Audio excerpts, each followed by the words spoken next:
saw the soul of a very, very decent lady. Obviously, she believed in a righteous life and so on, highly educated, and she must be from a very, very illustrious family. And the moment she saw heaven, she was so happy, her face was lit with joy and happiness, and the soul was coming with great expectation. Any moment I will enter heaven. Suddenly I saw some evil powers coming from another side, blocking the way. You belong to us, come with us. Oh, it broke my heart. The Lord was watching, He never interfered. Then I remembered what He said in Mark chapter 8, 36 and 37. What will a man give in exchange for his soul? What does it profit a man if he gains the whole world and loses his own soul?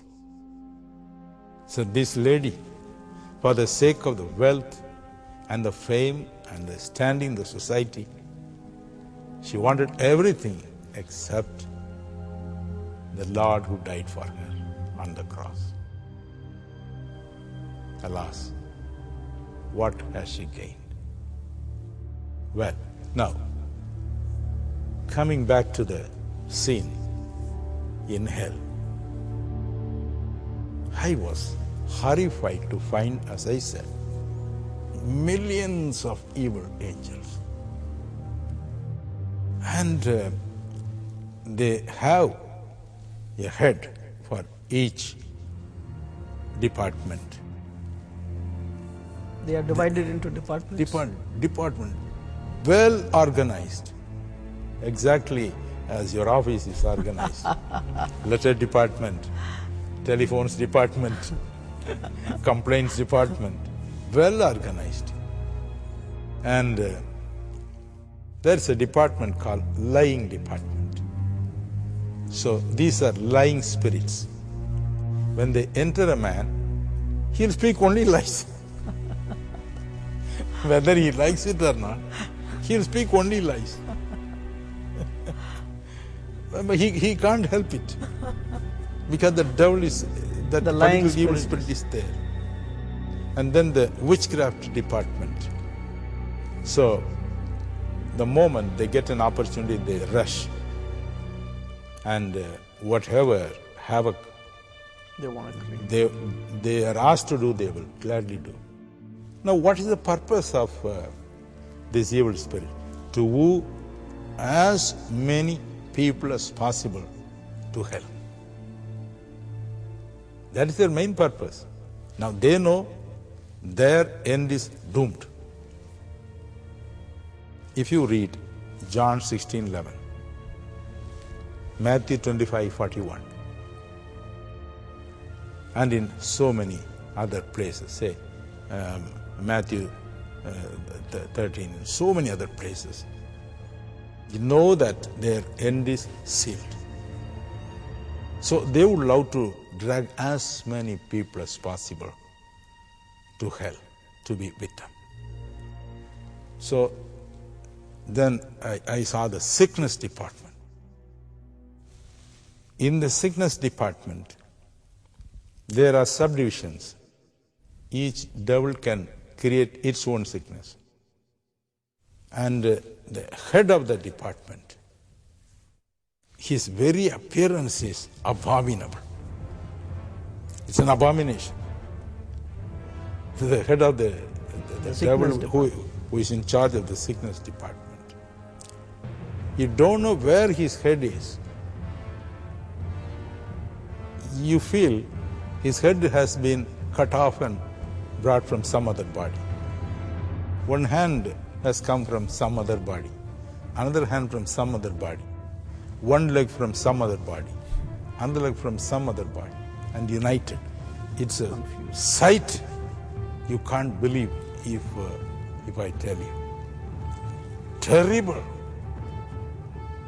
One look at him, if you are a weak-minded person, your heart will stop. And millions of demon powers under him. And they all the time go and afflict the people. And they all the time go and torment the people. And they encourage the people to torment. Once there was a woman who was brought to me for prayer. They said she is a believer, a person who is a very active member of a church. They believe in, not in pastor, they call themselves elder, and she's one of the elders. And suddenly she began to behave in a very peculiar way. And so they brought her to me.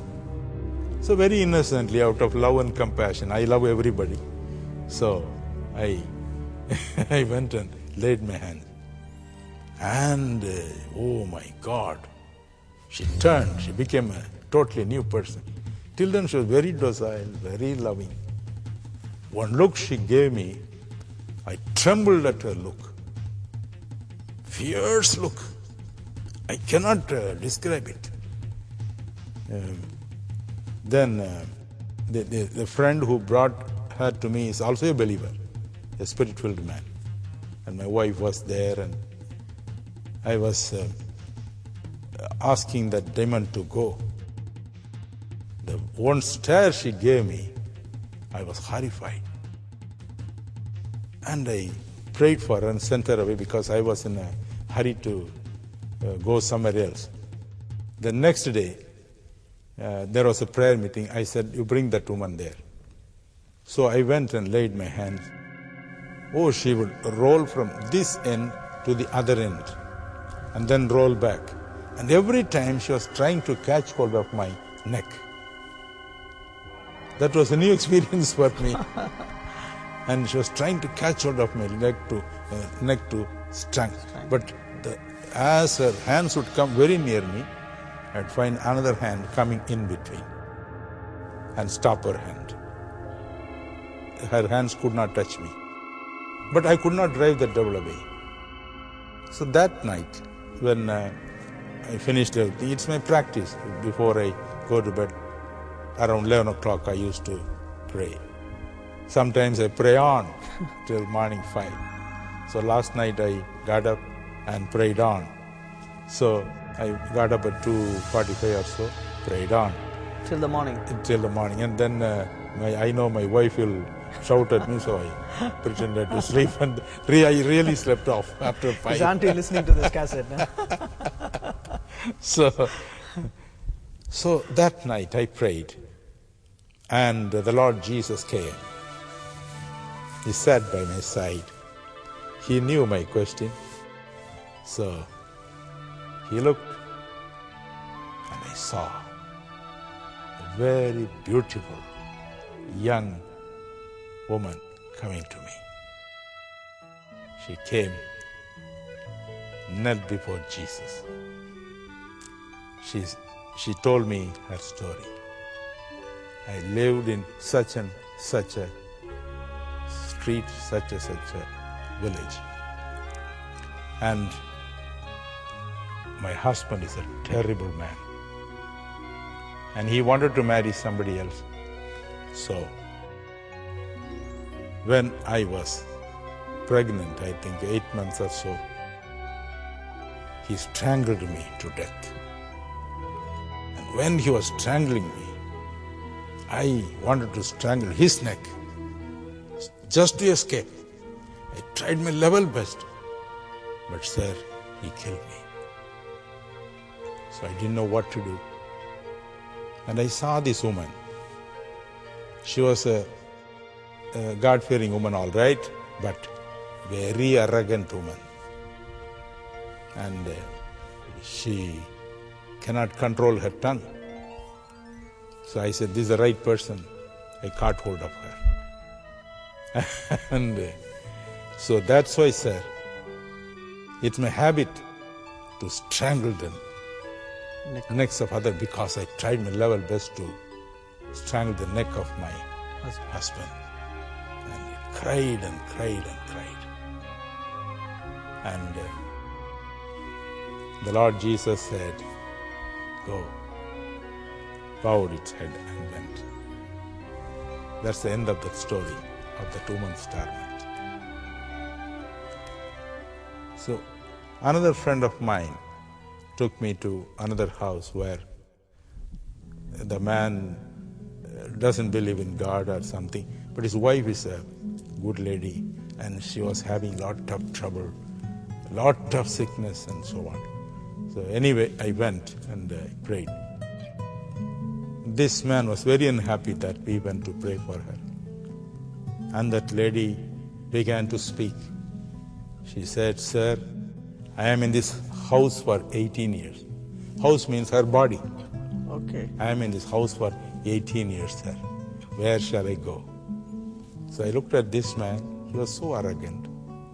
And I looked at this lady, and the devil was begging me so much. I was moved with compassion for the devil. I said, stay on. Goodbye, Ivan.